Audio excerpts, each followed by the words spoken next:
Hello everybody and welcome to another tutorial in not really camera and lens repair, but it's more than in how to adjust a lens to infinity, or actually fine-tune the infinity. And at this I will show it how I do it in my Ai-s Nikkor 24mm 2.8. And it can actually be adjusted over infinity if you do it in this way. So this lens, which is actually very good, it's simply one of my favorite. But if I want to actually have the infinity over the exact infinity is, how can one actually do that? Well, it's quite simple in a way. But yeah, we need some tools, not many. A few screwdrivers, crosshead, JIS. This is a 2mm JIS, and it should be JIS because it's a Japanese lens. I prefer to use my very short Vera PH00, which I have filed, so I filed the very pointy tip away, and it acts as almost. I know it's not a JIS, and it will never be, but when I have filed the very pointy tip away with a needle file, just slightly, it actually works really good. So a dentist tool to actually make a scratch in here, I will show it, and some tweezers, and we will probably also need some nail polish remover with acetone. This is it works best, and we will also use some Loctite 243. It's the blue one, and a cotton bud. And we will also use some kind of adjustment tool. This is a lens, Spyder lenscal, which is really good for making adjustment of front and back focus. One can also make it themselves by having a measure tool, and at 10 you simply put in a piece of paper and fold it a little and set a point at 10. Then put it on something. I used my rubber cone here, and then put it in an angle of 45 degrees, and then you can just zoom in. Not zoom in, but you can simply set the focus when the lens is on the camera, and see, put it on a distance somewhere, maybe infinity or 1 meter or half meter, and then make your adjustment in here and see how it will actually act. Now, in this I will just show you how you come in and do the actual adjustment in the back lens group. It will say the floating lens group.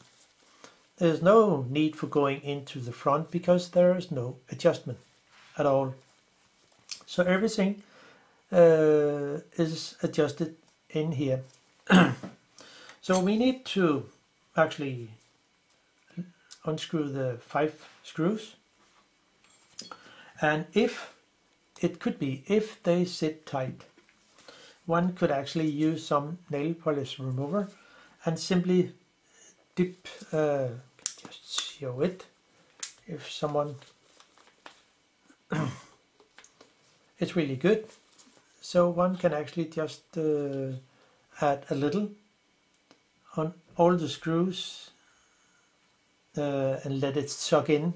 You have to do more than just, you could use 2 maybe 2-3 drops on each screw head, and then let it sit a little, and then it will soften the thread lock, which is important to get the mouth off.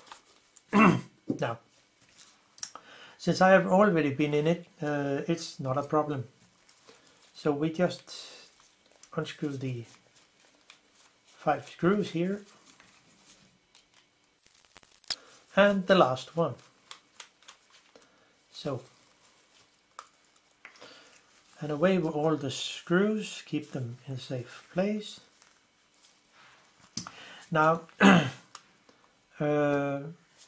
set the aperture to something 22, something like that, and simply take off the mount itself. It's very tight, so you can see it sits like here. The fork here goes into the little pin in here, so it's not a problem. But to make it easier to actually come into the I mean, you have to take on and off the lens from the camera, and then make your adjustment.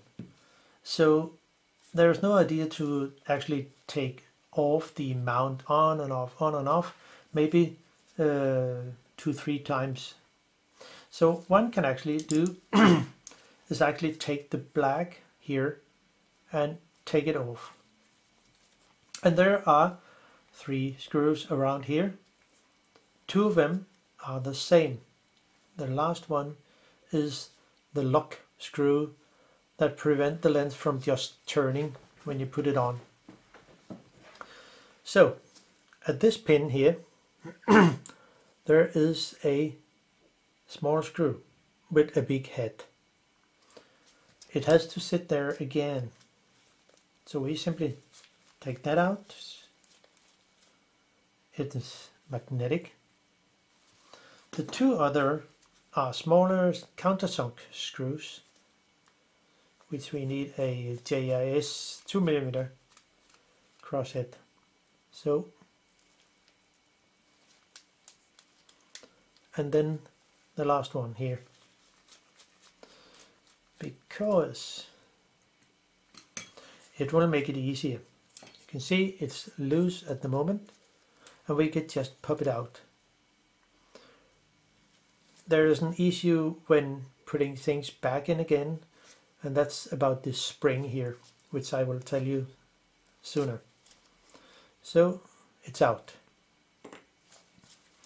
Now, so it just sits here. Do not disassemble if not necessary.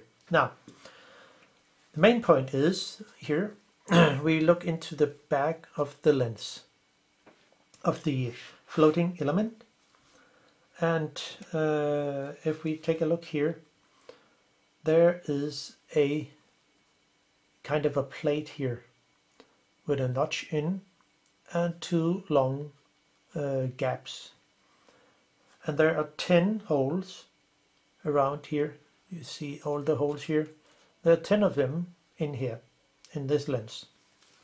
It could be different in yours, but I think it will be the same. So when I turn the focusing ring itself, you can see the whole back lens screw is also turning. But since it's a floating element, the aperture pin, aperture ring. Now, when I turn it, you will see the back, the back lens screw will actually move in and out. But it will do it in a different way than the front lens group. It will say the actual focusing helicoil here, but it's different in the movement from the back.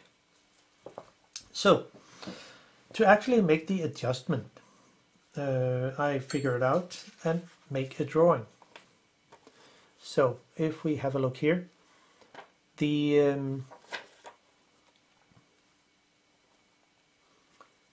when we see here, just, yeah, this plate here, it will say this one, the red here, can actually be taken off and moved around. And the little pin in here, which is the one here, is connected to the actual focusing ring or the focusing helicoid. So when I have to adjust it, I will simply loosen this plate and move it one direction or the other direction to actually make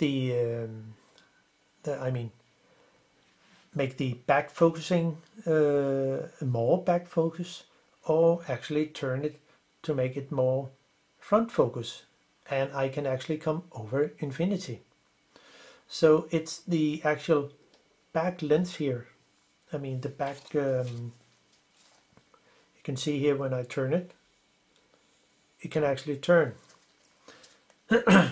So before actually doing anything, I will make a scratch here. You can see I already set it here. So on the plate here and on the actual tube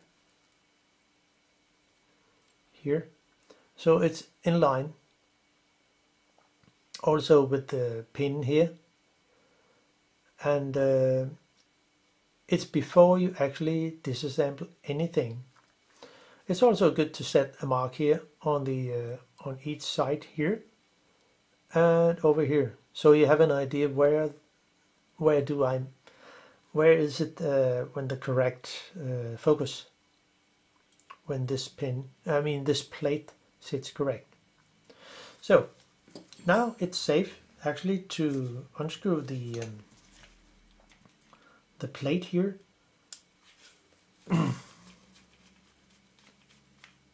It's also magnetic, so it's really good.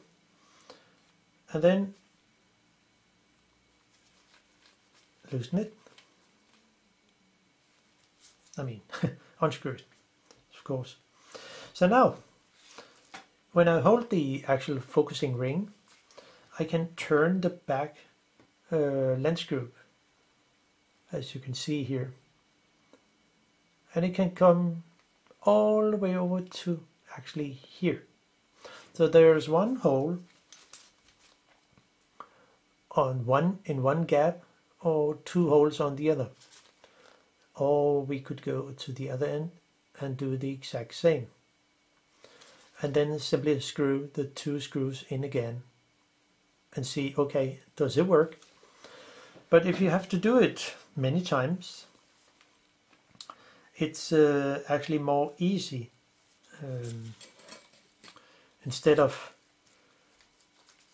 taking off the mount many times, one can actually put the mount on here, find the correct position, so there, and put on 3 screws. Oh, that was actually one screw there. So one can actually just turn the mount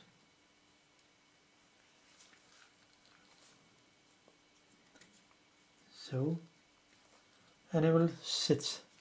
Oh, turn the mount and the spring will be longer, and actually put in 3 screws.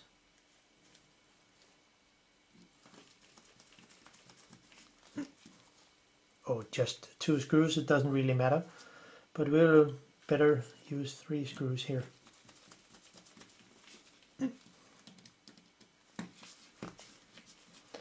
Just set them correct.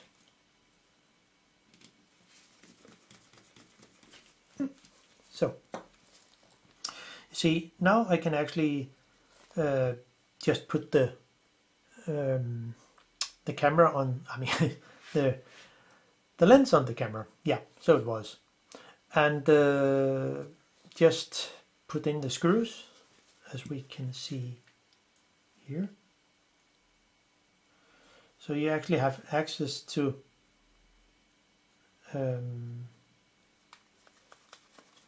so if I want to set them there,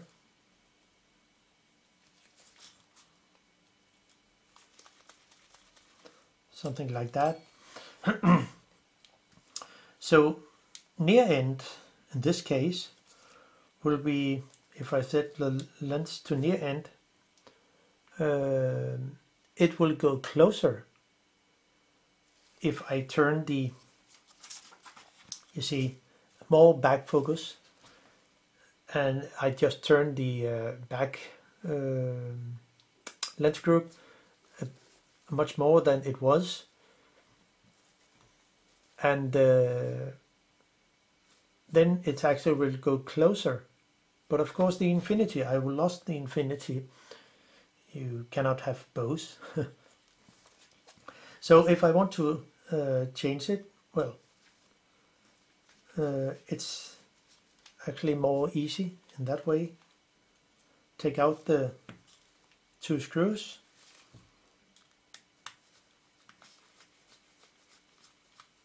and remember one thing, there is no, when you put it on the camera, there is no lock screw which has to sit when this plate is on. So be careful when you put the lens on your camera. Now I can just turn it holding the focusing ring, or I can just move the focusing ring. It doesn't really matter. It will be the same. Or I can put it over here. You can see if I turn this or the focusing ring, well, I will end up the same place.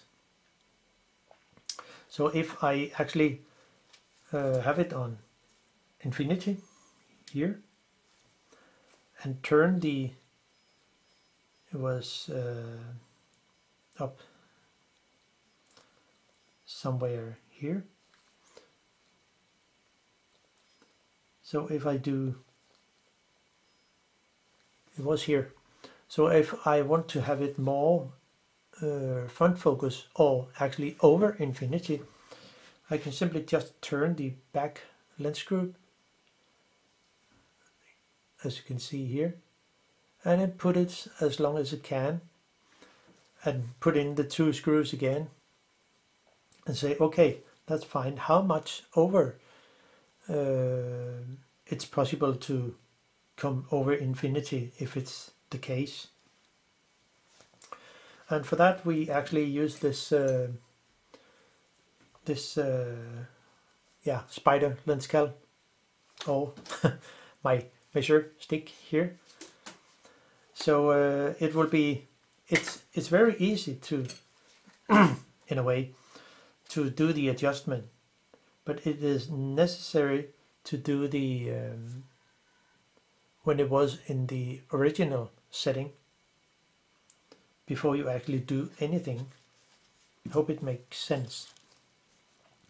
So you maybe think, okay, I can just put this on again. I mean, put in the 2 screws here and put this plate on again. Not really, because it's really difficult to put the plate on when the mount is on the lens. I will show you how it is working. So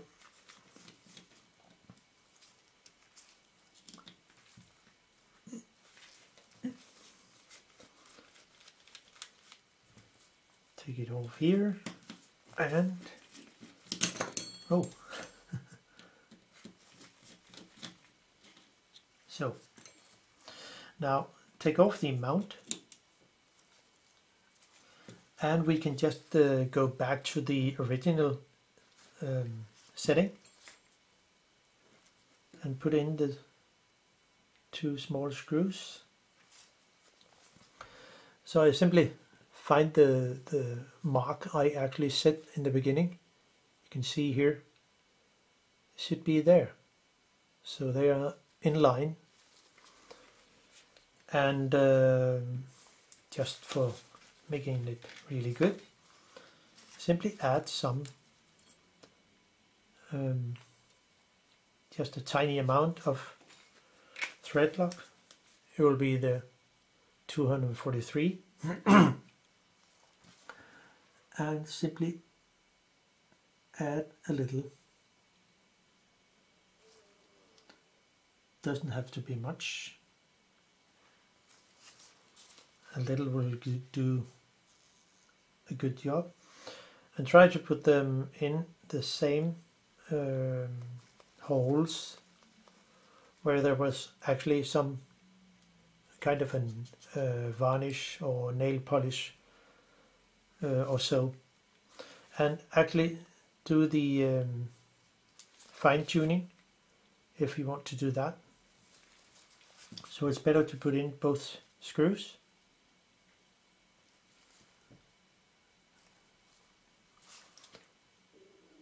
And do so.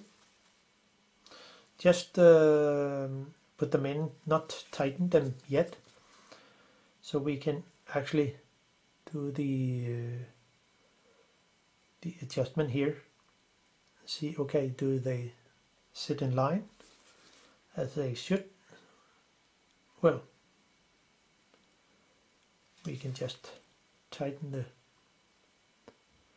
the screws.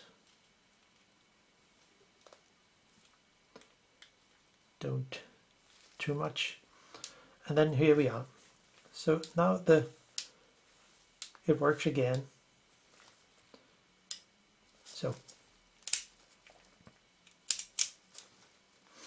and now I can simply add the back ring here to put on here, and because of the spring and the little notch here where this pin go through, put it on here, and I have to move it all the way over, so therefore it's better to put this plastic ring here. No, it's actually metal, so aluminium. So put it on here and get the holes into correct position, and take care of the spring here on the back, so one can actually do so in line with them, and the spring on the back here, which need to be pushed in a little, and then push in the ring. Maybe you need some adjustment of the ring here to find the holes. And where did my screwdriver went? And just take the big screw first. It will say the lock screw. That has to sit with this one.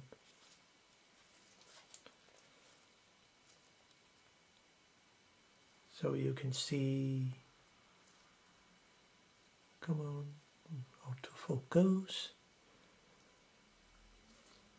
So it will sit there.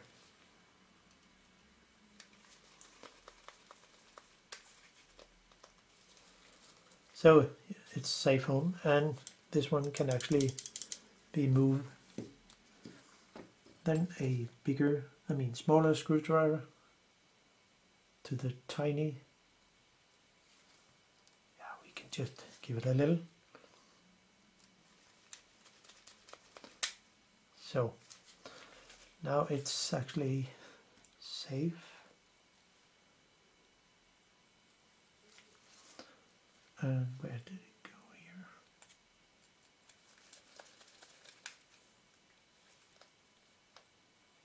No need for over tighten the screws. And I can just also give this little screw a little Loctite.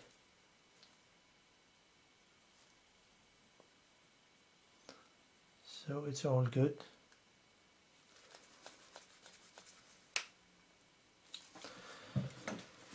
And then it's ready to actually be put in again.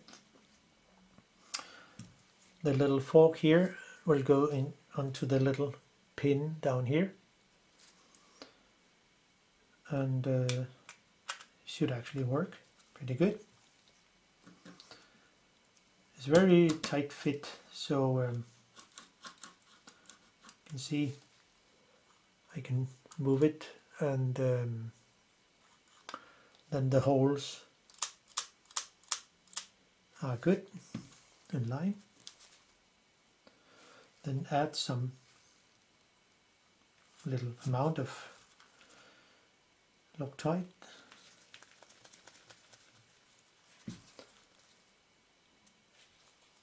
So you can see there is no no problem in adjusting the to infinity, I mean over infinity, because when you set the mark before you take off the plate, it will be fine.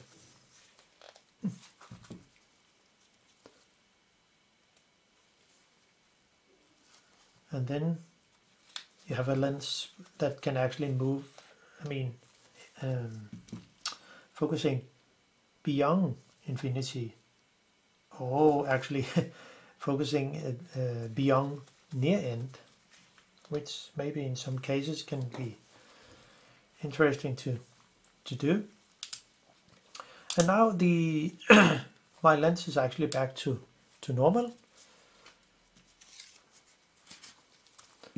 And just to repeat what I actually said, the back lens here will actually move, and if you want it to go over infinity or more front focus, it will say, if we look here, this is my 0 point. So if I want to move it, have it more front focus, I go all the way up here and actually turn the ring more that way and lock it. And if I want more back focus, it will say more this way. So that's actually all for me. Hope you can use the info in this video about this lens. It could be different in other lenses. Yeah, I guess it is. But this is the way you actually can do to have an over infinity lens. So that's all for me. Hope you enjoy. Bye bye.